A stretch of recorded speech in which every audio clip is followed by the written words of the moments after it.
Hey guys, welcome to source point. आज हम लोग डिस्कस करने वाले हैं वीज़ा नाइस की करंट अफेयर्स जो कि दिसंबर मंथ की है। तो ऑलमोस्ट काफ़ी टॉपिक हमारी कंप्लीट हो ही चुकी है। सिर्फ कल्चर की एक लेसन बाकी है जो कि आपको कल मिल जाएगा। आज हम लोग यहाँ पे न्यूज़ इन शॉर्ट्स की जितनी भी टॉपिक बची हुई है उसे कंप्लीट कर लेते हैं, फाइन। लेकिन अब तक जनवरी मंथ की करंट अफेयर्स की मैगजीन नहीं आई है वीज़ा नाइस की। I don't know why, but जब ये पब्लिश हो जाएगी उसी दिन आप लोग को लेसन देखने ज़रूर मिलेगा। थोड़ी लेट हो गई है बट मुझे नहीं पता इतना लेट क्यों हो रही है। अब तक तो आ जाती थी लेसन, अब तक तो आ जाती थी उनकी मैगज़ीन और हमारे लेसन्स भी। लेकिन 17th हो चुके हैं आज, लेकिन अब तक उनका नहीं आया है। तो कोई बात नहीं, देखते हैं कब तक वो पब्लिश करते हैं।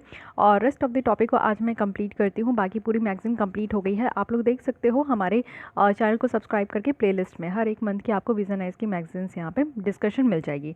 चलिए आगे बढ़ते हैं और कंटिन्यू करते हैं हमारी आज की लेसन।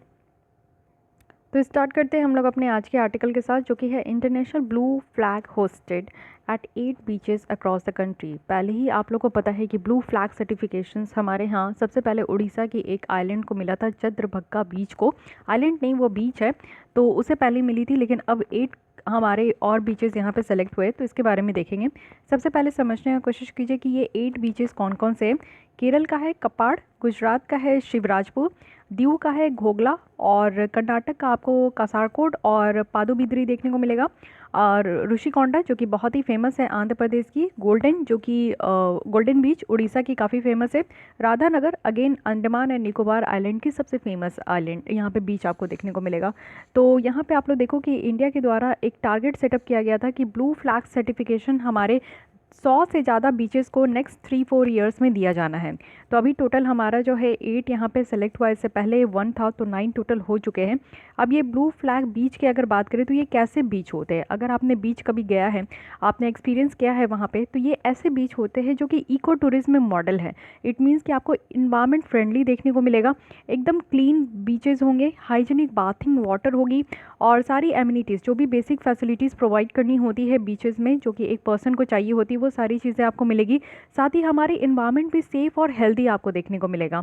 सस्टेनेबल डेवलपमेंट किया जाता है इन्वायरमेंट का, इस तरीके से डेवलपमेंट किया जाता है कि वहाँ पे जाने वाले लोग भी अच्छा फील करें और हमारे इन्वायरमेंट भी अच्छा फील करे, ठीक है। सर्टिफिकेशन किसके द्वारा दिया जाता है? द मोस्ट इंपॉर्टेंट सर्टिफिकेशन जो दिया जाता है वो डेनमार्क बेस्ड फाउंडेशन है for environment education, foundation for environment education, इसके बारे में ध्यान रखना है। इनके द्वारा ये सर्टिफिकेशन दी जाती है। ये 33 क्राइटेरिया इनका अपना खुद का होता है, जिसमें कि 4 मेजर इनका पैरामीटर है, जैसे कि इन्वायरमेंटल एजुकेशन, साथ ही साथ इंफॉर्मेशन, बाथिंग वाटर क्वालिटी कैसी है, environment management, conservation, safety and services इन बीच। ये 4 इनका पैरामीटर है, जिसके बेसिस पे ये कोई भी बीचेस को मेज़र करते हैं कि वो बीचेस में ये सारे पैरामीटर से अगर वो पास हो जाते हैं तो ओके, उनको ये सर्टिफिकेशन दिया जाएगा। इंडिया के द्वारा भी ये लॉन्च किया गया है अपना खुद का इको लेवल बीम्स। तो याद रखिएगा कि हम लोग खुद की भी ये चीज़ें रखें, जैसे कि हम अपने कंट्री में जितने भी बीचेज़ है, क्योंकि आप लोग को पता है कि हमारी सदर्न इंडिया जो है पूरी तरीके से आपको बहुत सारे बीचेस देखने को मिलेंगे। 9 स्टेट्स हैं हमारी टोटल सदर्न इंडिया में, पेनिसुला इंडिया इसको कहते हैं। तो इसलिए हमें ये भी अपने कंट्री में लाना ज़रूरी था, तो हमने अपनी ही कंट्री में अपने बीच को अपने हिसाब से लेबल देने के लिए यहाँ पे बीम्स लाए हैं। बीम्स क्या है? बीच इन्वायरमेंट एंड एस्थेटिक्स मैनेजमेंट, जो कि ICZM integrated coastal zone management project के तहत इसको लाया गया है। जैसे कि बीचेस वगैरह में आप देखो कि काफ़ी पॉल्यूशन हो जाते हैं, पॉल्यूटेड वाटर होती है, तो उसको फ्री करना है। और सस्टेनेबल डेवलपमेंट की जो बात की गई है, इट मीन्स कि आप देखोगे कि 14 सस्टेनेबल डेवलपमेंट है, 40 नंबर गोल है, जिसमें कि लाइफ बिलो वाटर, और 15 है जो लाइफ अबव वाटर की बात करते हैं। तो ये जो लाइफ की हम लोग बात कर रहे हैं, इट मीन्स कि हमें सस्टेनेबल डेवलपमेंट गोल को भी अचीव करना है, तो वो भी टारगेट लेकर चला जा रहा है। साथ ही हमारा कोस्टल इकोसिस्टम को हम लोग प्रोटेक्ट करें, कंजर्व करें, नेचुरल रिसोर्सेज को हम लोग कंजर्व करें। तो इस तरीके से हम लोग जो है ये काम कर सकते हैं। साथ ही आप लोग देखो कि जो मेराइन लिटर्स है वो भी यहाँ पे रिड्यूस हो रहा है, वो भी आपका 78% से। साथ ही हमारे यहाँ इंटीग्रेटेड कोस्टल जोन मैनेजमेंट जो है, इसमें सस्टेनेबल डेवलपमेंट को प्रमोट किया जा रहा है और कोस्टल जोन को भी मैनेज किया जाएगा। तो ये हमारा दिया गया है। आइए एक बार मैप में देख लेते हैं, जिससे कि आपके माइंड में जो है ना वो क्लियर हो जाए। इस मैप में आप देख सकते हो, जिसमें भी मैं रेड मार्क की हूँ ना, वो ऑलरेडी हमारे यहाँ 10 बीचेस को यहाँ पे सेलेक्ट किया गया था, लेकिन उसमें से 8 बीचेस ही सारे पैरामीटर्स को क्रॉस कर पाई। यहाँ पे गुजरात में आप देख सकते हो ये है शिवराजपुर, दीव का है एक घोगला बीच, उसके बाद आप लोग आओ यहाँ पे हमारा कर्नाटक में देखेंगे तो ये है पादुबिद्री और कसारकोव बीच। उसके बाद अगर हम लोग केरल में देखें तो ये है यहाँ पे कपाड़ बीच, और उड़ीसा का ये गोल्डन बीच है, आंध्र प्रदेश का ऋषिकोंडा बीच है, एंड अंडमान एंड निकोबार में आपको देखने को मिलेगा कि राधानगर बीच है। तो ये 8 बीचेस है जो कि हमारे यहाँ से ये सेलेक्ट हुआ है। फाइन, अब आते हैं नेक्स्ट आर्टिकल में। हमारे यहाँ एग्जिस्टेंस है लार्ज मैमल्स का। तो देख लेते हैं, एक येल यूनिवर्सिटी के द्वारा स्टडी किया गया है जिसमें सजेस्ट की गई है कि जो डाइवर्स पॉपुलेशन है बड़े लैंड ड्यूलिंग मैमल्स, जैसे कि जो ज़मीन में रहते हैं, जैसे एलिफेंट हो गए, राइनोस हो गए, बिग कैट हो गए, वो आज के भी डेट में इंडिया में एग्जिस्ट कर रहे हैं ड्यू टू को इवोल्यूशन। इनका इवोल्यूशन हो रहा है और यहाँ पे वो लोग, उनको इस तरीके का इन्वायरमेंट मिल रहा है, इसलिए हमारे यहाँ इस तरीके के लार्ज मैमल्स आज के भी डेट में एग्जिस्ट कर रहे हैं। ये पहली बार स्टडी ऐसी की गई है जिसमें कि जो एक्सटिंक्शन हुआ है इंडियन सब कॉन्टिनेंट में मेगाफोना का, उसको और एक्सप्लोर किया गया है। क्योंकि को एवोल्यूशन हमारे यहाँ है तो नेटिव एनिमल्स जो है ना वो यहाँ पे सीखते हैं कि कैसे न्यू प्रीडेटर्स को, जैसे ह्यूमन बींग को, वो कैसे यहाँ पे अल्टीमेटली वो अडॉप्ट करें और कैसे उनके साथ सर्वाइव करें। Over the last of 1 lakh years में देखोगे तो बहुत सारे लैंड ड्यूलिंग मैमल्स हैं जो कि एग्जिस्ट हो गए हैं, यानी कि ज़मीन में रहने वाले जो मैमल्स हैं ना वो यहाँ से ख़त्म हो चुके हैं। अब और क्या क्या की फाइंडिंग किया गया है इनके द्वारा, तो बताया जा रहा है कि जो क्लाइमेट चेंज है और जो ह्यूमन प्रेशर है उनके कारण जो लार्ज और स्लो रिप्रोड्यूसिंग जो मैमल्स है ना वो एक्सटिंक्ट हो गए। इट मीन्स कि हम लोग आज के डेट में इतने क्रूएल हो गए हैं कि एक तो क्लाइमेट चेंज भी हो रही है और साथ ही साथ हमारा जो एंथ्रोपोजेनिक एक्टिविटीज़ है, ह्यूमन बींग के द्वारा किया जाने वाला ऐसा एक्टिविटीज़ है जिसके कारण ये मैमल्स जो है ना वो ख़त्म हो रहे हैं। साथ ही साथ एशियन एलिफेंट, टाइगर और अदर लार्ज मैमल्स की बात करें इंडिया में तो एक्सटेंसिव रेंज में वो एक्सटेंड है, जैसे कि टर्की से लेकर साउथ ईस्ट एशिया तक आपको देखने को मिलेंगे, जिसमें कि उनकी सर्वाइवल को ना बहुत हद तक चांस मिला है कि वो इम्प्रूव कर सकते हैं। ऑस्ट्रिच सुना, ऑस्ट्रिच जो सबसे बड़ी बर्ड होती है, उनके अंडे भी बहुत बड़े होते हैं, वो भी आप लोग देखो कि उनके डिपिक्ट किया गया है उनको केव आर्ट में, और उनके जो एक शेल है ना उसको भी यूज़ किया जाता है ऑर्नामेंटेशंस में, तो वो भी एक्सटिंक्ट हो गया है बहुत हद तक। इंडियन सब कॉन्टिनेंट में अब ऑस्ट्रिच देखने को मिलते नहीं हैं। और कुछ स्टडी में ये भी पाया गया है कि जो कंटेम्प्रेरी मैमल्स होते हैं ना वो काफ़ी सिमिलर प्रेशर उनको देखने को मिल रहा है, जैसे कि हमारे यहाँ के जितने भी एक्सटिंक्ट मैमल है जो कि ख़त्म हो चुके, विलुप्त हो गए हैं, वो जो फेस करते थे जिस तरीके का प्रेशर, वैसे ही और भी जो मैमल्स है वो भी उस तरीके का प्रेशर फील कर रहे हैं।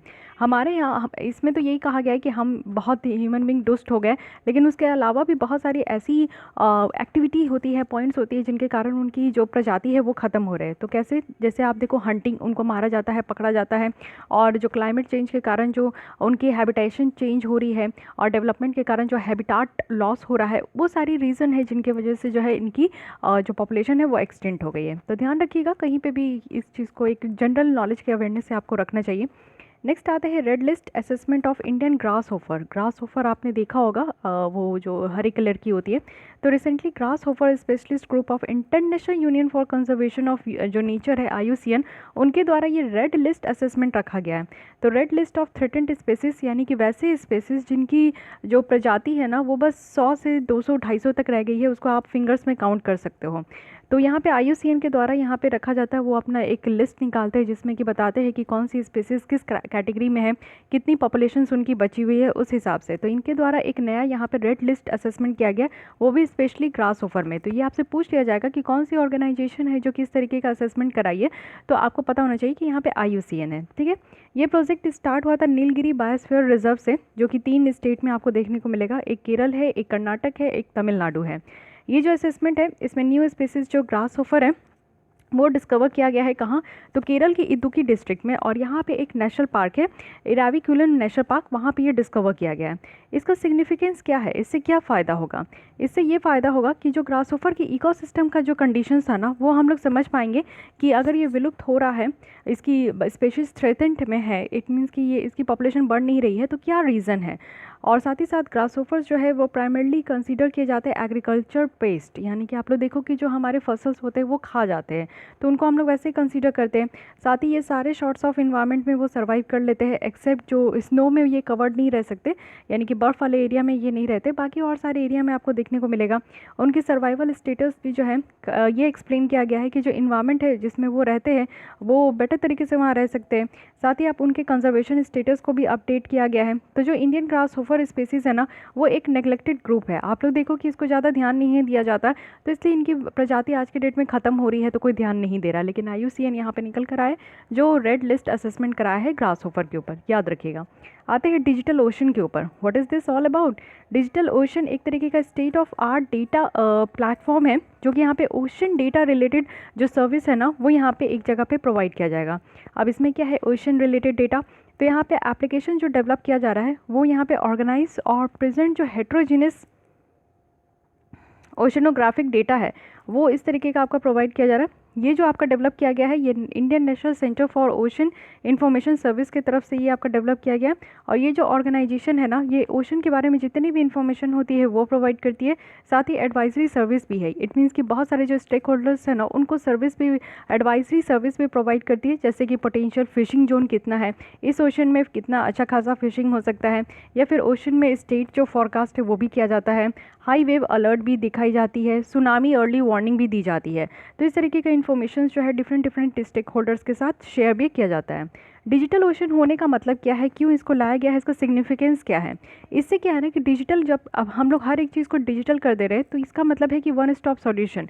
जैसे कि अगर आप लोग को विजन आईज के बारे में सारी पूरी मैगजीन्स की पूरी आप लोग को पढ़नी है तो आप लोग कह सकते हो कि resource point one stop solution, कि आपको यहाँ पे पूरी मैगजीन्स की आपको लेसन मिल जाती है। तो उसी तरीके से अगर आप लोग डिजिटल ओशन जा रहे हो तो वहाँ पे आपको सारे ओशन के बारे में एक ही जगह सारे इन्फॉर्मेशन मिल जा रहे हैं, which is very good, not for us but for all organisation, national और इंटरनेशनल। तो डेटा जो बहुत सारे प्रोजेक्ट से निकल कर आता है, जैसे कि हमारे यहाँ ऑलरेडी डीप ओशन मिशन चल रहा है, समुद्रयान प्रोजेक्ट चल रहा है, तो इससे जो भी डेटा निकल कर आएगी ना वो एक ही जगह आपको ओशन मतलब डिजिटल ओशन में ही देखने को मिलेगा। तो आप एक ही जगह सारी इन्फॉर्मेशन को क्रैप कर सकते हो। और इससे क्या होगा कि हमारे जो ओशनोग्राफिक फीचर्स है 3D और 4D डेटा विजुअलाइजेशन के थ्रू और भी बेटर तरीके से इवेल्यूएट हो पाएगा। इंपॉर्टेंस क्या है डेटा ओशन का? इंपॉर्टेंस अगर देखें तो इससे क्या है ना कि हमारी जो अंडरस्टैंडिंग है, जो हम लोग आज की डेट में ओशन में इतना ज़्यादा डिस्कवर कर रहे हैं, काम कर रहे हैं, तो वो हम लोग और बेटर तरीके से समझ पाएंगे। जब इन्फॉर्मेशन रहेगा, डेटा रहेगा तो समझने में आसानी होती है। साथ ही एक कैपेसिटी बिल्डिंग हो पाएगी ओशन डेटा मैनेजमेंट को, जो कि पूरे इंडियन ओशन रिम कंट्रीज़ के लिए काफ़ी बेहतर होगा, क्योंकि इंडियन ओशन में ही आप देखो कि काफ़ी तरीके की डोमिनेंस देखने को मिलता है हमें US की तरफ से, चाइना की तरफ से। तो जितनी भी यहाँ पे इंडियन ओशन रिम एसोसिएशन में कंट्रीज़ है तो उनको भी सहूलियत हो पाएगी, उनके साथ भी हम लोग यहाँ पे इन्फॉर्मेशन को शेयर करेंगे तो बेटर तरीके से हम लोग मैनेज कर सकते हैं उस एरिया को। तो इसलिए डिजिटल जो ओशन है ये काफ़ी इंपॉर्टेंट है। इंडिया का प्रोजेक्ट अगर हम लोग ओशन में देखें तो कौन कौन सी प्रोजेक्ट है? सबसे बेहतर और सबसे शानदार प्रोजेक्ट है डीप ओशन मिशन। यहाँ पे आप देखो कि हमारे ओशन में जो भी मिनरल्स है, खनिज है, एनर्जी है, मैराइन डाइवर्सिटी है, उसको हम लोग एक्सप्लोर करना चाहते हैं। और उसके बाद समुद्रयान प्रोजेक्ट है। इसमें क्या है कि हम लोग एक सबमर्सिबल व्हीकल्स को, वो भी 3 पर्सन्स के साथ 6000 मीटर के डेप्थ तक हम लोग भेजेंगे और इतनी गहराई में जाकर वो लोग जो है वहाँ पे कुछ स्टडी करेंगे, अंडर वाटर स्टडीज़ करेंगे। ठीक है, तो ये है समुद्रयान। जैसे कि आप देखते हो गगनयान है, हम लोग 3 लोगों को आकाश में भेज रहे, तो वैसे ही याद रखना कि समुद्रयान है जिसमें कि 3 लोगों को हम लोग जो है ना अपने ज़मीन की गहराई में, ओशन की गहराई में भेज रहे हैं, और वो 6000 मीटर्स है। ठीक है, आइए नेक्स्ट आते हैं Saguna rice technique. So what is this SRT? ये एक यूनिक न्यू मेथड बताया जा रहा है राइस के कल्टीवेशन में और रिलेटेड जो रोटेशन क्रॉप है उसी के कल्टीवेशन में। तो यहाँ पे प्लाइंग करने की ज़रूरत नहीं है, पडलिंग, ट्रांसप्लांटिंग करने की ज़रूरत नहीं है। जैसे राइस की खेती होती है तो आप लोग ने देखा होगा कि जब सीड्स होते हैं ना तो उसको एक नर्सरी में रखा जाता है। जब वो थोड़े बड़े हो जाते हैं पौधे तो फिर उसको नर्सरी से उठा के मेन फील्ड में ला जाता है, तो इसको हम लोग ट्रांसप्लांटिंग कहते हैं। तो अब ये जो सगुना राइस टेक्निक है ये एक ऐसा मेथड है जिसमें कि किसानों को बहुत मेहनत करना होता है राइस को उगाने के लिए। तो राइस फसल के लिए इतना उनको मेहनत करने की ज़रूरत नहीं है, इस तरीके का प्लॉइंग करने की ज़रूरत नहीं है, और खेतों में पानी भरने की ज़रूरत नहीं है, और साथ ही साथ इस तरीके का ट्रांसप्लांटिंग आप देखते होंगे कि एक एक अलग करके वो लोग जो है ना बहुत अच्छे तरीके से एक क्यारी में वो लगाते जाते हैं, तो इतना मेहनत करने की ज़रूरत नहीं है। ये जीरो टिल है, कंजर्वेशन एग्रीकल्चर टाइप का कल्टीवेशन मेथड है, और ये इवॉल्व कहाँ हुआ है? तो महाराष्ट्र के सगुना बॉग डिस्ट्रिक्ट में। इसका प्रिंसिपल क्या है? SRT की बात करें तो इसमें आप देखो कि सारे जो जड़ है और स्मॉल पोर्शन जो स्टेम्स के होते हैं ना वो यहाँ पे आपका बेड्स में ही होगा, वो भी स्लो रॉटिंग में। और साथ ही साथ आप देखो इसमें प्लॉइंग, पडलिंग और होइंग ये सारा काम करने का ज़रूरत नहीं है, क्योंकि ये आपका वीड्स को कंट्रोल करता है, तो वो सारा काम करने का नहीं है। और ये सिस्टम आप लोग देखो कि क्रॉप जो रेडी होगा ना वो 8 से 10 दिन में ईजिली ये इसको हार्वेस्ट कर सकते हैं। तो बहुत अच्छी बात है, क्योंकि हार्वेस्ट करने में भी टाइम बहुत ज़्यादा लग जाता है राइस की, लेकिन इसको 8 से 10 दिन तक आराम से इसको हम लोग हार्वेस्ट कर सकते हैं। तो यहाँ पे अगर सगुना राइस टेक्निक की बात करें तो ये समझ में आ गया कि इसमें है क्या, इसमें कोई भी तरीके का आपको प्लॉइंग, पडलिंग और ट्रांसप्लांटिंग ये सारा काम करने की ज़रूरत नहीं है। ये बहुत ही ज़्यादा आसान टेक्निक है, इसमें मैनुअल लेबर की भी कमी आपको देखने को मिलेगा, इतना ज़्यादा मैनुअल लेबर की काम करने की ज़रूरत नहीं है। और हार्वेस्ट भी हम लोग 8 से 10 दिन पहले ही जो है कर सकते हैं, आसानी से पहले ही कर सकते हैं। इंडिया का फर्स्ट लिथियम रिफाइनरी पता चला है, तो बहुत ही अच्छी बात है। इंडिया का फर्स्ट लिथियम रिफाइनरी अगर आप लोग देखोगे तो ये प्रोसेस है लिथियम ओर का, जिसमें कि हम लोग बैटरी ग्रेड जो मटेरियल है वो प्रोड्यूस हो पाएगा, और इसको सेटअप किया गया है कहाँ पे, तो गुजरात में। ठीक है, मणिकरण पावर लिमिटेड है जो कि यहाँ पे इस रिफाइनरी को सेटअप यहाँ पे किया जाएगा। लिथियम एक रेयर एलिमेंट होता है जो कि हमारे इंडिया में यूजुअली पाया नहीं गया है। ये कंपनी जो है ना, ये हमें लिथियम और इंपोर्ट करती है कहाँ से, ऑस्ट्रेलिया से, और फिर इसको हम लोग प्रोसेस करते हैं। तो इंडिया के द्वारा ये पहली बार आप देखोगे कि एक लार्जेस्ट इलेक्ट्रिक कार मार्केट जो है वर्ल्ड का बनने वाला है। मेन हम लोग लिथियम के लिए इतना ज़्यादा क्यों परेशान हो रहे हैं, क्योंकि जो हम लोग इलेक्ट्रिक व्हीकल की बात करते हैं 2030 तक टारगेट है कि हमारे कंट्री में 30% जो है इलेक्ट्रिक व्हीकल आ जानी चाहिए हमारे रोड में। तो इलेक्ट्रिक व्हीकल लाने के लिए हमें जो बैटरी की ज़रूरत है उसमें लिथियम की ज़रूरत होती है। ठीक है, लिथियम आयन बैटरी जो आप लोग देखते हो कि आप लोग स्मार्टफोन में भी होती है, तो काफ़ी हल्की हो गई है स्मार्टफोन, क्योंकि लाइट वेट होता है लिथियम का। तो इसलिए हम लोग जो है ना लिथियम के लिए यहाँ पे रिफाइनरी सेटअप किए हैं। साथ ही देखो कि जो हम लोग लिथियम आयन बैटरी को इंपोर्ट करते हैं ना, वो 2018 में कितना था, तो 712 मिलियन था, लेकिन 2016 में कितना था, तो इसका जस्ट अपोजिट कर दो, 175 मिलियन था। तो कितना हद तक हम लोग इंपोर्ट करना चालू कर दिए हैं। और हम लोग सबसे ज़्यादा इंपोर्ट किससे करते हैं, तो ये है चाइना, जिसे हमें रोकना है। आत्मनिर्भर बनने की बात आई है तो इसका एक वो भी स्टेप है। हांगकांग है, वियतनाम है, जो कि इस लीडिंग सोर्सेज है ये लिथियम के इंपोर्ट के लिए। तो लिथियम एक अल्कली मेटल है, पहले तो यही याद रखिए। लाइटेस्ट है सॉलिड एलिमेंट में, ये काफ़ी सॉफ्ट होता है, वाइट कलर का है और लस्ट्रस है। ये ब्रीन डिपॉजिट में पाया जाता है और मिनरल स्प्रिंग्स में आप देखो एज अ सॉल्ट पाया जाता है। इसकी अगर सी वाटर की कंसनट्रेशन देखनी है तो 0.1 पार्ट पर मिलियन है। और यहाँ पे 0.002% ऑफ अर्थ का क्रस्ट आपको देखने को मिलेगा, जो कि मीन्स नेग्लिजिबल है। एक लिथियम ट्रायंगल भी होता है। लिथियम ट्रायंगल हम लोग 3 कंट्री को बोलते हैं, ये ABC याद रख सकते हैं लिथियम का, अर्जेंटीना, बोलीविया और ये है चाइल। ठीक है, तो ये 3 कंट्री है आपका साउथ अमेरिका में देखने को मिलेगा, जहाँ पे सबसे ज़्यादा लार्जेस्ट रिजर्व्स है लिथियम का पूरे वर्ल्ड में। ठीक है, तो लिथियम इतना ज़्यादा हल्ला हो रहा है लिथियम, तो मे बी क्वेश्चंस इस तरीके का बन सकता है, लिथियम ट्रायंगल से बनने की चांसेस है, तो इसलिए इसको ध्यान रखिएगा।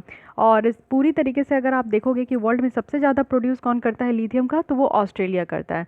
तो छोटू सा देश है लेकिन इतना ज़्यादा लिथियम प्रोड्यूस करता है, उसकी इकॉनमी में ये सारी चीज़ों पर बहुत ज़्यादा डिपेंडेंट होती है, तो ध्यान रखिएगा। अब लिथियम आयन बैटरी के बारे में थोड़ा बेसिक समझ लीजिए, क्वेश्चन इससे भी बन सकता है, साइंस एंड टेक का पोर्शन। तो लिथियम आयन बैटरी जो है ये one of the most electrochemical energy storage technologies है, जिसमें हाई वोल्टेज कैपेसिटी होती है, हाई एनर्जी डेंसिटी होती है, लॉन्ग लाइफ साइकिल आपको देखने को मिलेगा, हाई स्टोरेज कैरेक्टरिस्टिक है। यहाँ पे स्टोर करने का भी अच्छा कैरेक्टरिस्टिक है, तभी तो आपकी मोबाइल फ़ोन अच्छे तरीके से चल पाती है। रिसेंट अगर प्रोग्रेस देखें लिथियम आयन बैटरी टेक्नोलॉजीज़ में, तो ये फेवरेट पावर सोर्स है इलेक्ट्रिक और हाइब्रिड इलेक्ट्रिक व्हीकल्स में। अच्छा, आप लोग बता सकते हैं कि उस स्कीम का नाम जिसके थ्रू हम लोग अपने यहाँ इलेक्ट्रिक व्हीकल कार्स को लाने की बात कर रहे हैं, तो वो कौन सी स्कीम है जिसके तहत सरकार ऐसा काम कर रही है, कमेंट बॉक्स में बताइएगा। अब आते हैं नेक्स्ट, जो कि है sea of Galilee. Sea of Galilee है जिसको कि लेक टिबेरिस भी कहते हैं या फिर किनेरेट भी कहते हैं। ये one of the lowest laying bodies है किसकी, पानी की, पूरे वर्ल्ड में, और ये नदर्न इज़राइल में है। तो याद रखिएगा, इज़राइल कंट्री जो अरब नेशन है, तो ये नदर्न इज़राइल में है, और ये इज़राइल ऑक्यूपाइड जो गोलन हार्ट है और गैलिली रीजन है, उसके बीच में आपको सी ऑफ गैलिली देखने को मिलेगा। ये तो पतली सी सड़क है, सड़क नहीं पानी की रास्ता है। ये फ्रेश वाटर बॉडी है जो कि अंडरग्राउंड स्प्रिंग से ये फेड होता है। मेजर सोर्स जो है ना वो जॉर्डन रिवर है, उसी से देखने को मिलेगा, ये मेजर सोर्स है। अब यहाँ पे आपके लिए, आपकी सहूलियत के लिए यहाँ पे दे दिया गया है मैप, तो आइए इसका लुत्फ़ उठाइए। ये है सी ऑफ गैलिली, ये आप देख सकते हो, ये है इज़राइल और ये है यहाँ पे इज़राइल के द्वारा जो कैप्चर किया गया है गोलन हार्ट, तो गोलन हाइट है ये, सॉरी, और ये जॉर्डन रिवर है, तो जॉर्डन रिवर में ही आपको देखने को मिलेगा सी ऑफ गैलिली है। तो ये सारी जगह आपको याद रखना है। इसको टिबेरिस भी कहते हैं, तो ये भी एक इम्पॉर्टेंट पॉइंट है। ठीक है, तो लोकेशन देखते रहिए, काफ़ी ज़रूरी होती है।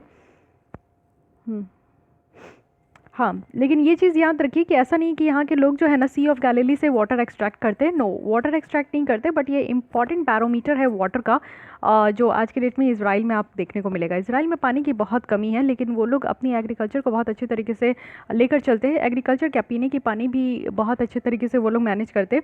तो टेक्नोलॉजी की कमी नहीं है। लिथियम यहाँ पे आप देखो कि टेक्नोलॉजी की कमी नहीं है, इसलिए इजराइल जो है ना बहुत ही तेज़ी से उभर के निकल कर आ रहा है। अब देखते हैं लैब ग्रॉन मीट। तो ये कैसा मीट है?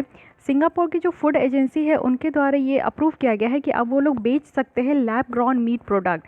ये फर्स्ट टाइम ऐसा कल्चर्ड मीट है जिसको कि यहाँ पे क्लियर किया गया है कि वर्ल्ड में कहीं पे भी इसको बेचा जा सकता है। तो ठीक है, अगर आप लोग भी शौकीन है डिफरेंट डिफरेंट तरीके के मांस मीट खाने में, तो आप लोग भी ज़रूर ट्राई कीजिएगा।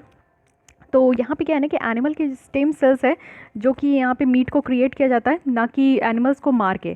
तो ये एक अच्छी बात है। हमारे यहाँ क्या है, हर जगह आप लोग देखते हो कि डिफरेंट डिफरेंट एनिमल्स को मार कर ही उसको जो है ना काट फिट के उसकी बनाई जाती है। लेकिन यहाँ पे क्या है कि एनिमल का जो स्टेम सेल्स है ना उससे इसको बनाया जाता है। तो ज़रूरी नहीं है कि यहाँ पे एनिमल को किल किया जाए, विच इज़ वेरी गुड। ठीक है, अब स्टेम सेल्स क्या होता है? स्टेम सेल्स होते हैं जैसे कि हमारी बॉडी में पूरी तरीके से आपको क्या देखने को मिलता है, cells and tissues, group of cells are known as tissues. तो जो सेल्स है उसमें ही आपको देखने को मिलेगा कि जो बिल्डिंग ब्लॉक ऑफ सेल्स और टिश्यूज़ है, जिससे कि सेल्स और टिश्यूज़ बने हैं, कनेक्टेड है, उसको हम लोग स्टेम सेल्स कहते हैं। ठीक है, जिसके थ्रू आप लोग देखो कि अमीनो एसिड्स फीड होता है, कार्बोहाइड्रेट है, मसल सेल्स होते हैं जो कि मल्टीप्लाइड होती है। और हमारे लैब में, यानी कि हमारे अंदर भी शरीर में क्या है, एक लैब है, लैब जहाँ पे सारा एक्सपेरिमेंट होता है, काम होता है। तो वैसे ही हमारे बॉडी के अंदर भी सारा काम होता है। जब आप खाते हो, जो जैसी भी एक्टिविटी होती है वो आपके अंदर बॉडी में जो ऑर्गन है उसमें वो काम होता है, तो उसको हम लोग यहाँ पे लैब कहते हैं। लैब ग्रोन मीट है, ये डिफरेंट होगा जो प्लांट बेस्ड मीट होते हैं। और साथ ही साथ आप लोग देखो कि एक प्लांट सोर्सेज है जैसे कि आपका सोए और पी प्रोटीन है। वहीं अगर कल्चर्ड मीट देखें तो ये इसको जो लेबोरेटरी से जो है ना सेल से डायरेक्टली इसको बनाया जाता है, इसको उगाया जाता है। तो इसलिए ये लैब ग्रोन है, यानी कि आपका लेबोरेटरी से निकल कर आया है। तो इसलिए इसके एडवांटेज देख लेते हैं कि एडवांटेज क्या है। ये जो कल्टिवेटेड बीफ होते हैं ना, उससे आप देखो कि जो लैंड यूज़ है वो बहुत कम हो जाते हैं, 95% तक कम हो जाते हैं।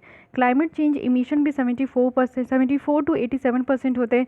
न्यूट्रिएंट पॉल्यूशन भी 94% तक बढ़ जाता है।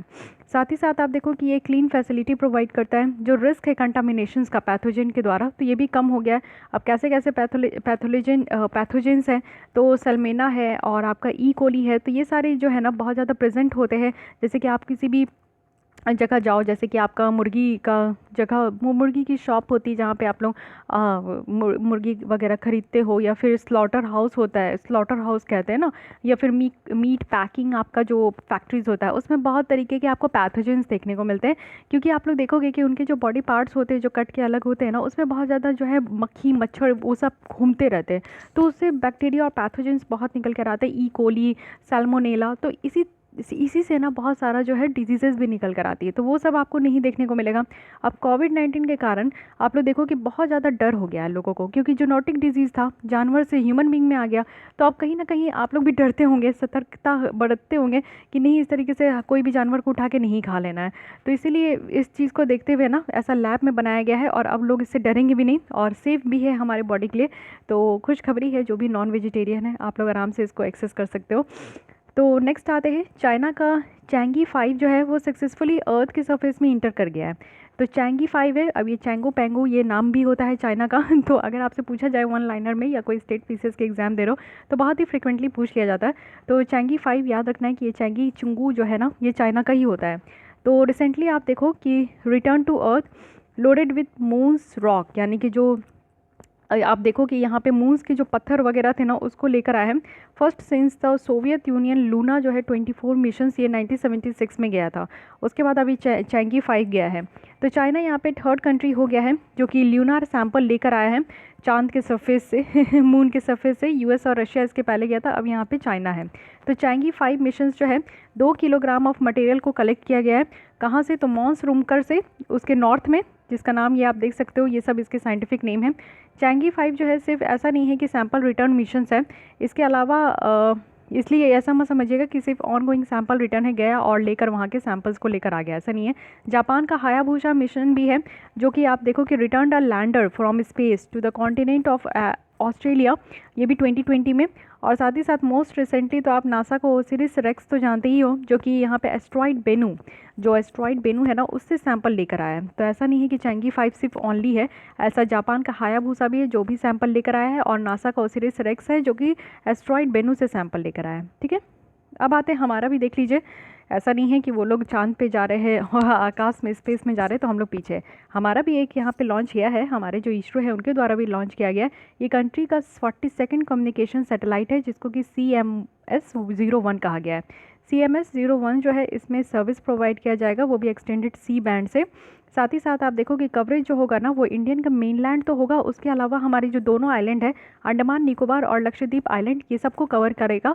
तो यहाँ पे हमारी जो कम्युनिकेशन सैटेलाइट है, इट मीन्स कि हम लोग जो आज के डेट में कम्युनिकेट कर पा रहे हैं, मोबाइल लगाओ आपको जो है बात हो जाएगा, कहीं पे भी कॉल लगाओ बात हो जाएगा।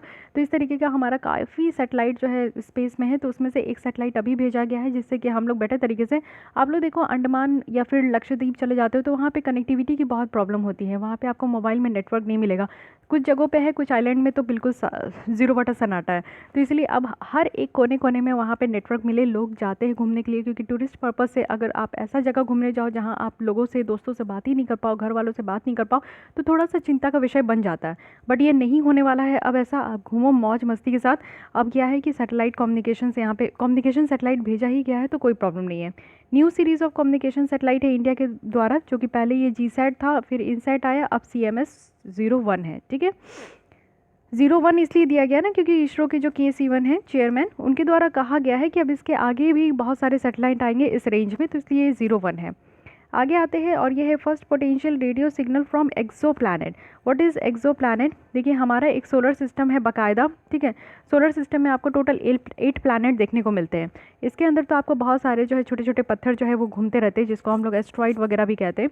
तो इसके बाहर, यानी कि इस सोलर सिस्टम के बाहर, 8 प्लानट के बाहर अगर कोई यहाँ पे प्लानट होता है तो उसको हम लोग एक्सो प्लानट कहते हैं। इट मीन्स कि हमारे जो सोलर सिस्टम है उससे बाहर है वो। तो यानी कि यहाँ पे फर्स्ट पोटेंशियल रेडियो सिग्नल देखने को मिला है एक्सो प्लानट से भी। तो साइंटिस्ट के द्वारा ये रेडियो सिग्नल को कलेक्ट किया गया है पहली बार। और चलिए अच्छा, ये 51 लाइट ईयर्स अवे है, ये डिस्टेंस बताया जाता है। जो हमारा आज के नीचे आप आओगे तो डिस्टेंस किलोमीटर मीटर ऐसे आप लोग मापते हो, लेकिन ऊपर जाओगे स्काई में, स्पेस में, तो वहाँ पे जो डिस्टेंस आपका मेज़र किया जाता है वो लाइट ईयर्स के बेसिस पे किया जाता है। इमिशन बर्स्ट को यहाँ पे अनकवर्ड किया गया था ताऊ बूट्स स्टार सिस्टम से, और रिसर्चर्स के द्वारा यहाँ पे लोफर को यूज़ किया गया था, लो फ्रिक्वेंसी एरे को। तो एक रेडियो टेलीस्कोप है नीदरलैंड में जो कि इस तरीके के फिट को अचीव किए हैं। तो इतना याद रखना है, अब इस तरीके से जो क्वेश्चंस बनता नहीं है। फिर है जेमिनी मेटियोर्स शॉवर है। तो जेमिनी जो मेटियोर शॉवर्स है ना, वो हर एक साल आपको देखने को मिलेगा, दिसंबर के 2nd वीक में होता है। तो एक मेटियोर होता क्या है? मेटियोर एक मेट्रॉइड भी होता है जो कि हमारे अर्थ एटमॉस्फेयर में इंटर करता है, ठीक है। मेट्रॉइड्स क्या होता है? मेट्रॉइड्स ऐसा ऑब्जेक्ट होता है स्पेस में, और एक आपको देखने को मिलेगा कि ये हमारे एटमॉस्फेयर में ना पूरी तरीके से डांस करते रहता है, मतलब इधर तो घूमते रहता है। जब कोई मेटियोर्स, छोटा सा एक कण है, अगर वो हमारे एटमॉस्फेयर में इंटर कर जाए तो वो मेटियोर्स है। लेकिन एटमॉस्फेयर में इंटर करके जब वो यहाँ पे एटमॉस्फेयर में ही रहे, वहीं पे डांस करते रहे, तो इसको हम लोग मेट्रॉइड्स कहते हैं। लेकिन जैसे ही वो आप लोग देखोगे कि जब अर्थ की तरफ वो बढ़े तो इसको हम लोग मेट्रॉइड्स कहते हैं, METEOROITS, मेट्रॉइड्स, ठीक है। तो इसको हम लोग शूटिंग स्टार भी कहते हैं। कभी आप देखते हो कि टूटता तारा, तो इसको ये वो नहीं होता है जो आप लोग समझते हो, ठीक है। तो मेटियोर्स, मेट्रॉइड और मेटियोरॉइड्स, तीनों 3 तरीके की चीज़ होती है। तो यहाँ पे जेमिनी मेट्रॉइड शॉवर देखने को मिलता है, और ये हर साल देखने को मिलता है। कब? तो 2nd वीक ऑफ दिसंबर में। अब आते हैं organochlorines. So what is this all about? एक रिपोर्ट के द्वारा ये बताया गया है कि ऑर्गेनोक्लोरिन्स जो है वो दिखता है, इसका रीज़न ये है कि एक मिस्ट्री डिजीज़ है, यानी कि कुछ ऐसा रहस्यमय बीमारी है जो कि हमारे 450 पेशेंट्स को इम्पैक्ट किया है, और वो सीजर्स, नॉसिया, डिजीनेस, हेडेक्स के साथ। ऑर्गेनोक्लोरिन्स जो है ये कैपेबल है कि आपको एडवर्स इम्पैक्ट आपके बॉडी में देखने को मिलेगा, और बॉडी में भी नर्वस सिस्टम में देखने को मिलेगा। तो ऑर्गेनोक्लोरिन्स जो है एक ग्रुप ऑफ क्लोरिनेटेड कंपाउंड है जो कि आप देखो कि जो पीओपी होता है ना, मीन्स परसिस्टेंट ऑर्गेनिक पॉल्यूटेंट, ऐसे पॉल्यूटेंट्स जिसको ये इस कैटेगरी में रखा जाता है, तो उसी में से ये ऑर्गेनोक्लोरिन्स भी आते हैं, ठीक है। तो आपको पता है कि क्या ये जो पीओपी होते हैं बहुत ही ज़्यादा हार्श केमिकल होते हैं, पूरे ऑल ओवर द वर्ल्ड में आपको देखने को मिलेगा। तो इसको रोकने के लिए भी एक स्टॉकहोम कन्वेंशन चलाया जाता है, जो कि ये सजेस्ट करते हैं कि केमिकल यूज़ जो बहुत सारे पीओपी का होता है तो उसको ख़त्म करना है, जिससे कि हमारे यहाँ इन्वायरमेंट में जो इमिशन है ना वो भी ये कम हो पाएगा। फाइन। अब आते हैं कोविन। कोविन कोविन तो आपने सुना ही होगा। ये क्या है? Covid vaccine intelligence network system. It means कि अगर आप लोग को कोविड वैक्सीन लगानी है तो उसके लिए सबसे पहले आपको अपने मोबाइल में कोविन ऐप को इंस्टॉल करना होगा। कोविन ऐप इंस्टॉल करोगे और आप अपनी डेट अगर चाहोगे कि इस दिन आपको लगानी है तो आप वहाँ रजिस्टर करोगे, तो उसके हिसाब से आपको डेट मिलेगा कि आपका डेट इस दिन है, यहाँ पर आपका सेंटर है, वहाँ जाकर आप लोग जो है कोविड-19 की जो वैक्सीन है वो आप लगा सकते हो, ठीक है।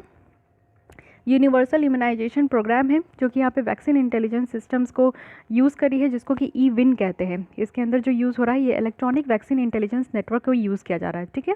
और कोविन ऐप है जो कि 4 मॉड्यूलर यूज़र्स है, इसमें एडमिनिस्ट्रेटर मॉड्यूलर है और बेनिफिशियरी रजिस्ट्रेशन है, वैक्सीनेशन और बेनिफिशियरी एक्नॉलेजमेंट है, स्टेटस अपडेशंस है। यहाँ पे 3 ऑप्शन है रजिस्ट्रेशन का। सॉरी, आप खुद भी सेल्फ रजिस्ट्रेशन करा सकते हो, एक इंडिविजुअल अपना रजिस्ट्रेशन करा सकते हैं, या फिर बल्क में जो है आप लोग अपना रजिस्ट्रेशन करा सकते हो। और साथ ही साथ आपको एक फ़ोटो आइडेंटिटी कार्ड भी देनी है, जैसे आधार कार्ड वगैरह आप दे सकते हो। जब आप जाओगे हॉस्पिटल में कोविड वैक्सीन लगाने, तो उस समय भी आपका आईडी चेक होगा। जैसे एग्ज़ाम हॉल में आप लोग इंटर करते हो तो आईडी चेक दिखाते हो ना, वैसे ये भी है। कोविन का यहाँ पे आपसे प्लेटफॉर्म का फीचर्स बताया जा रहा है। 24/7 है, यानी कि हर समय ये ऑन रहता है, आप लोग जब मन चाहे वहाँ रजिस्ट्रेशन करा सकते हो। डिजी लॉकर इंटीग्रेटेड है। डिजी लॉकर सरकार की एक ऐसी ऐप है जिसमें कि आप अपने सारे जो डॉक्यूमेंट्स हैं ना उसको स्कैन करके डिजिटल फॉर्म में रख सकते हो। जैसे बाहर जाते हो तो डीएल लेकर आप हमेशा घूमते हो, अगर ड्राइविंग वगैरह कर रहे हो तो डीएल लेकर घूमने की ज़रूरत नहीं है, या तो उसका डुप्लीकेट बना लो या तो आप लोग जो है उसको स्कैन करके डिजी लॉकर में रख दो। जब कहीं पे भी पुलिस वगैरह कोई भी मांगे तो आप डिजी लॉकर से ही दिखा दो, तो वो आपका काम हो जाता है, ठीक है। वैसे ही आप लोग सारे सर्टिफिकेट्स भी कर सकते हो। QR कोड भी है वैक्सीनेशन सर्टिफिकेशन के लिए। SMS है 12 लैंग्वेजेस में, अगर आपको नहीं समझ में आ रहा तो SMS कर सकते हैं। साथ ही यूनिक हेल्थ ID क्रिएशन भी है। आधार ऑथेंटिकेशन है, आधार कार्ड से आपको ऑथेंटिकेट किया जाएगा। सेशन एलोकेशन है, आपको बताया जाएगा कि किस समय कहाँ पे आपको ये इंजेक्शन लगेंगे। और साथ ही साथ चैटबोट है विथ पैटर्न रिकॉग्निशन। चैटबोट यानी कि आप लोग अगर IRCTC की जो फॉर्म अगर ओपन करते हो उसकी वेबसाइट, तो वहाँ पे आपको कॉर्नर में एक चैटबोट देखने को मिलता है, हेलो करके आता है। तो आप लोग को कुछ भी क्वेश्चन है तो आप उससे पूछ सकते हो। आस्क दिशा उसका नाम है कि नहीं। तो ये इनका पूरी तरीके से ये फीचर है, इसको ध्यान रखना है। अब आते हैं न्यूमोसिल। तो न्यूमोसिल है क्या? खुशखबरी है, इंडिया की फर्स्ट ये न्यूमोकल कॉन्जुगेट वैक्सीन है जो कि रिसेंटली ये आपका डेवलप किया गया है सीरम इंस्टीट्यूट ऑफ इंडिया के द्वारा। तो hats off to our this type of institute. Serum Institute के द्वारा जो अभी वैक्सीन है उसका नाम क्या है? कोविशील्ड, ठीक है। और भारत बायोटेक के द्वारा कोवैक्सीन, ठीक है। तो यहाँ पे आप लोग देखो bill and Melinda Gates foundation के साथ ये पार्टनरशिप करके ये आपका वैक्सीन लाया गया है। तो न्यूमोसिल्स जो है वो टारगेट करेगा हमारे यहाँ जो न्यूमोकल बैक्टीरियम है ना, निमोनिया होता है जिसके कारण बहुत ही सीरियस लाइफ थ्रेटनिंग डिजीज़ है, तो वो सारे डिजीज़ेज़ अब यहाँ पे रोक पाएगा। वैक्सीन कहने का मतलब होता है कि पहले ही आप इसको लगा लो तो आजीवन फ्री रहो, कि जब तक आप जिंदा रहोगे आपको इस तरीके की बीमारी तो ना होने वाली, ठीक है। प्लांट बेस्ड वैक्सीन देखते हैं, यानी कि एक इमर्जिंग, ये आप देखोगे कि अफोर्डेबल है, इफ़िशिएंट अल्टरनेटिव है वैक्सीनेशन का। तो प्लांट बेस्ड जो वैक्सीनेशन है एक तरीके की रिकॉम्बिनेंट वैक्सीन है, जिसमें कि आपका क्या होता है कि एंटीजेन को इंट्रोड्यूस किया जाता है। एंटीजेन को जब इंट्रोड्यूस किया जाता है तो हमारे बॉडी में क्या होता है कि एंटीबॉडी डेवलप होता है। अब जब एंटीबॉडी आपके बॉडी में डेवलप हो जाएगा ना, तो कोई भी डिजीज़ इंटर करेगा ना तो उसको एंटीबॉडी सब मिलके जो है वो मार देगा, तो आपके बॉडी में वो हावी नहीं करेगा, ठीक है। अब इस तरीके का जो वैक्सीन होगा प्लांट बेस्ड वैक्सीन, तो इसमें क्या होगा ना कि एक वैक्सीन में क्या होता है कि जनरली आप देखो डेड या वीकेंड जो वर्जन होता है सेम माइक्रोब्स का वो डाला जाता है। अब यहाँ पे कोविड-19 की जो वैक्सीन है इसमें क्या है, जो कोविड-19 की जो वायरस है SARS-CoV-2, तो इसी को या तो इसको ये जो वायरस है इसकी डेड चीज़ों को डाला जाता है, डेड ये अगर मरी है तो उसको डाला जाता है, या फिर इसकी कुछ वीकेंड वर्जन को ही डाला जाता है, ठीक है। नैनो मिसिल्स, तो ये क्या है नैनो मिसिल्स? तो नैनो मिसिल्स जो है ये यूज़ किया जाएगा किसके लिए? तो कैंसर ट्रीटमेंट के लिए। Again very good news. तो नैनो मिसिल्स जो है ना ये ग्लोब लाइक स्ट्रक्चर है जिसमें कि हाइड्रोफिलिक आउटर शेल है और हाइड्रोफोबिक इंटीरियर है। ये ड्यूल प्रॉपर्टी है, जिससे क्या होगा कि परफेक्ट कैरियर हो पाएगा और ड्रग्स मॉलिक्यूल्स को सही तरीके से ये डिलीवर कर पाएगा। तो नैनो मिसिल्स जो है एक्सट्रीमली स्मॉल स्ट्रक्चर का है, बहुत ही छोटा है, 100 नैनोमीटर से भी छोटा है, और ये रूम टेम्परेचर में बेटर तरीके से स्टेबल हो सकता है। साथ ही इसमें आप देखो कि एडवांटेज क्या है इसका, एडवांटेज इसकी क्वालिटी। फार्मास्यूटिकल कंटेंट इसका बहुत ही अच्छा इफिशिएंट है, क्योंकि इनके लो टॉक्सिसिटी की बात की गई है, इसमें हार्मफुल कंटेंट बहुत कम है।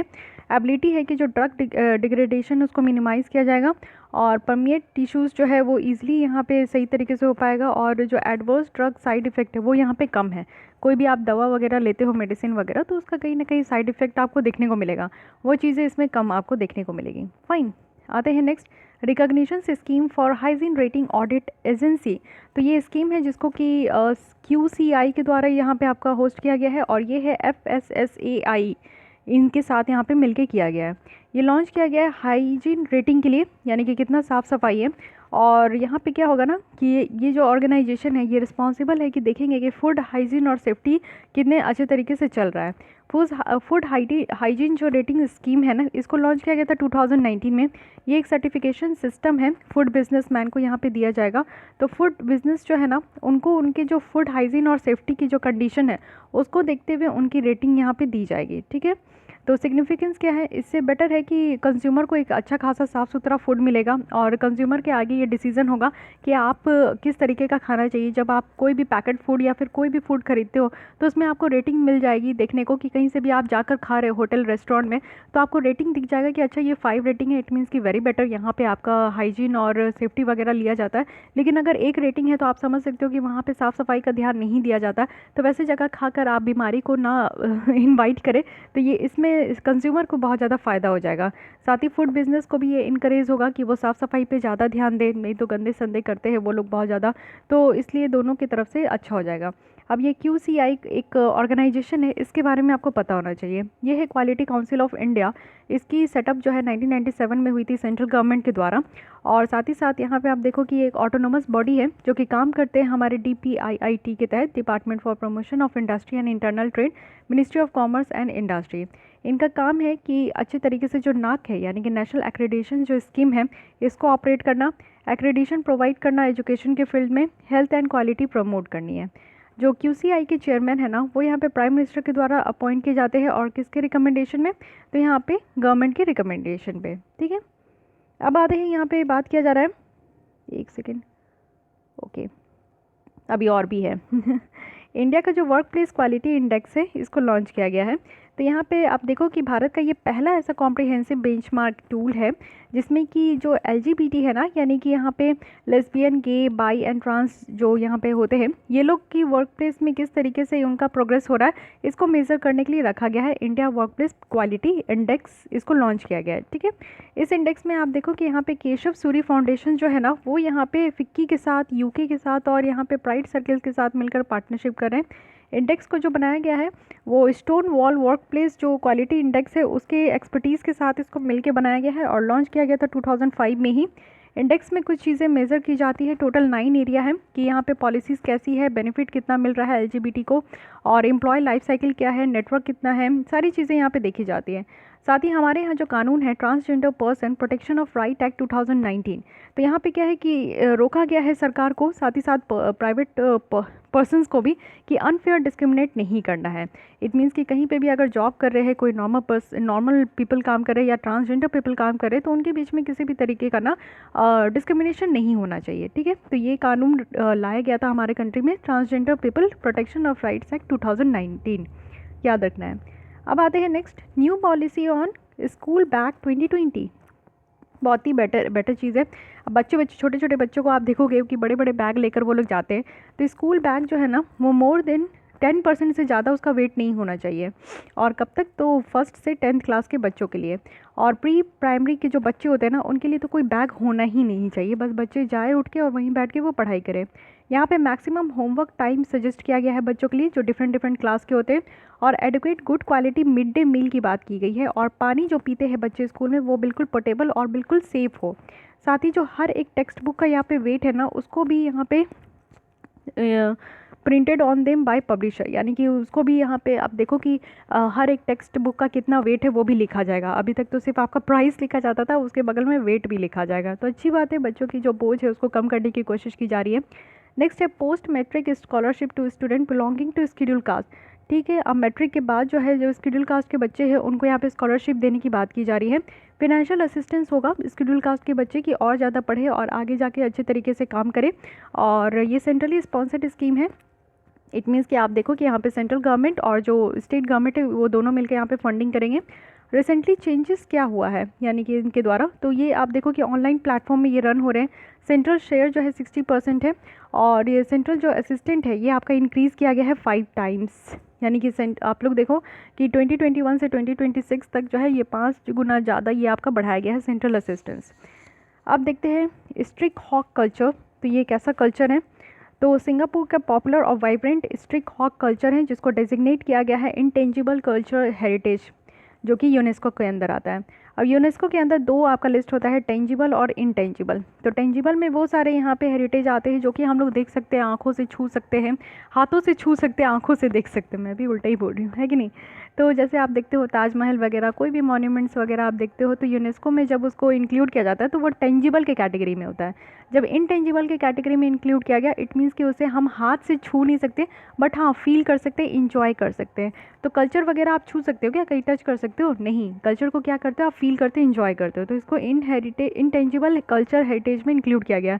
तो सबसे पहले तो ये याद रखना है कि स्ट्रीट जो हॉक कल्चर है ये सिंगापुर का है। इंटेंजिबल कल्चर हेरिटेज जो है आप लोग देखो कि एक practice, representation, expression, knowledge, skills, ये सारी चीज़ें एक्सप्रेस करता है। टेंजिबल कल्चर हेरिटेज में क्या है कि फिजिकल आर्टिफैक्ट्स प्रोड्यूस्ड होता है और ये आप देखो कि मेंटेन किया जाता है। तो जो हॉकर्स होते हैं यहाँ पे वो यहाँ पे रिप्रेजेंट करते हैं सिंगापुर के मल्टी कलर कल्चरलिज्म, ठीक है। और सस्ते और जो डिलीशियस फूड्स है चाइनीज़, मलाय, इंडियन ओरिजिन का, वो यहाँ पे इसकी स्टॉल भी लगाते हैं स्ट्रीट में, यानी कि गली गली में। सिंगापुर की जो गवर्नमेंट है ना वो नेशनल इन्वायरमेंट एजेंसी के तहत वो बहुत सारी चीज़ों को, बहुत सारे स्टेप्स को यहाँ पे इम्प्लीमेंट करते हैं जिससे कि उनका जो कल्चर, हॉकर्स कल्चर है ना वो हमेशा ज़िंदा रहे।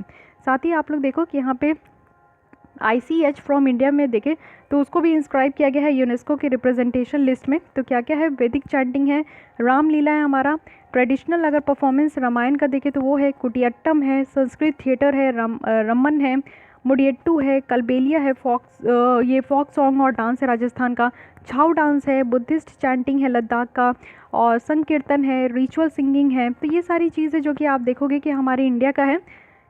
ये इंटेंजिबल कल्चर हेरिटेज के बारे में बताया जा रहा है, ठीक है। तो इंडिया का भी एक बार रिकॉल कर लीजिए इंटेंजिबल कल्चर हेरिटेज। साथ ही traditional brass and copper craft भी है, तो ये सारी चीज़ है। कुंभ मेला भी है हमारा। इंटेंजिबल है जिसको आप टच नहीं कर सकते हो लेकिन हाँ एक्सप्रेस कर सकते हो, फील कर सकते हो, इंजॉय कर सकते हो, फाइन। अब आते हैं मोनपा हैंडमेड पेपर इंडस्ट्री। तो मोनपा हैंडमेड पेपर इंडस्ट्री कहाँ का है, अरुणाचल प्रदेश का है, वेरी वेरी इंपॉर्टेंट। और इसको फिर से रिवाइव किया गया है किसके एफर्ट से, तो गांधी एंड विलेज जो इंडस्ट्री कमीशन है उनकी तरफ से इसको फिर से निकाला गया है। मोनपा क्या है ना कि एक फाइन टेक्सचर्ड हैंडमेड पेपर है, यानी कि एक पेपर बनाया जाता है हाथों से जिसको मॉनसुंगू कहा जाता है उनके लोकल डायलेक्ट्स में। और साथ ही साथ यहाँ पे मोनपा ट्राइब है जो कि इसको बनाते हैं, इसलिए इसको मोनपो कहा जाता है, ठीक है। और ये जो पेपर ओरिजिनेट होता है ये 1,000 साल पहले से ये ऐसा आते जा रहा है। और इस पेपर को यूज़ किया जाता था बुद्धिस्ट के स्क्रिप्चर्स को लिखने के लिए, ठीक है। और हाइम्स वगैरह भी लिखते थे, उसमें इस पेपर को इस्तेमाल किया जाता था। तो मोनपास जो है ना वो इस पेपर को बेचते हैं बहुत सारे कंट्रीज़ में, जैसे आप देखो तिब्बत में, भूटान, थाईलैंड, जापान, ये सारे कंट्रीज़ में ये सारे पेपर्स को बेचा भी जाता है। तो मोनपा हैंडमेड पेपर जो है ना अब ये आपका बनाया जाएगा, जो लोकल ट्री है शुगु सिंग, इससे बनाया जाता है, जो कि मेडिसिनल वैल्यूज़ भी इन सारे ट्रीज़ का बहुत ज़्यादा होता है। तो एक एक इन्फॉर्मेशन आपको ध्यान रखना है क्योंकि क्वेश्चंस कहीं से भी बन सकते हैं। अब इसी के साथ मोनपा ट्राइब कहाँ के हैं, तो अरुणाचल प्रदेश के, लेकिन थारू ट्राइब निकल कर आया है। ये यूपी गवर्नमेंट के द्वारा अब ये बताया जा रहा है कि कुछ स्कीम्स लाया जा रहा है जिससे कि जो इनके एथनिक थारू ट्राइब है ना उनकी यूनिक कल्चर को प्रिजर्व कर सके। तो थारू ट्राइब कहाँ का है, यूपी का है। थारू पीपल्स जो है वो इथनिक ग्रुप है और रहते कहाँ के हैं, तो सदर्न नेपाल और नदर्न इंडिया में रहते हैं। इंडिया में आप देखोगे मोस्टली जो है वो उत्तराखंड, यूपी और बिहार में मिलते हैं। और बहुत सारे जो है वो जंगलों में रहते हैं और कुछ जो है वो खेती वगैरह भी करते हैं। वो बहुत सारे डायलेक्ट्स भी बोलते हैं, थारू उनका होगा। और थारू जो है वो लॉर्ड शिव की, महादेव की वो पूजा बहुत करते हैं, ठीक है। और इनका अपना एक फेस्टिवल है जिसका नाम है बर्न फेस्टिवल। तो ये श्रावण के जो हर एक महीने, हर एक साल आपका श्रावण आता है ना, तो उस महीने ये फेस्टिवल को सेलिब्रेट भी करते हैं। थारू वीमेंस जो है उनका स्ट्रॉन्ग प्रॉपर्टी राइट्स होता है, तो ये भी ध्यान रखना है थारू वीमेंस का। तो ट्राइब में तो आपको पता है कि मेल वीमेन में उतना ज़्यादा इनइक्वालिटी नहीं है, तो इसलिए काफ़ी अच्छी चीज़ें हैं। ये सारी चीज़ें हमें सीखनी चाहिए ट्राइबल पीपल से। चलिए आगे बढ़ते हैं। ये है cattle buffalo meet resides found in Indus valley vessels. तो इंडस जो वैली वेजल्स है उसमें अब ये भी पाया गया है ना कि कैटल और बफेलो मीट भी जो है रहते थे। तो एक स्टडी के द्वारा और आर्कोलॉजिकल साइंस जो है वो यहाँ पे बताते हैं कि कल्टीवेट किया जाता था उस समय, और जो क्रॉप्स वगैरह ग्रो किए जाते थे उसके अलावा भी क्या है ना कि कल्टिवेशंस को यहाँ पे मीट भी खाते थे।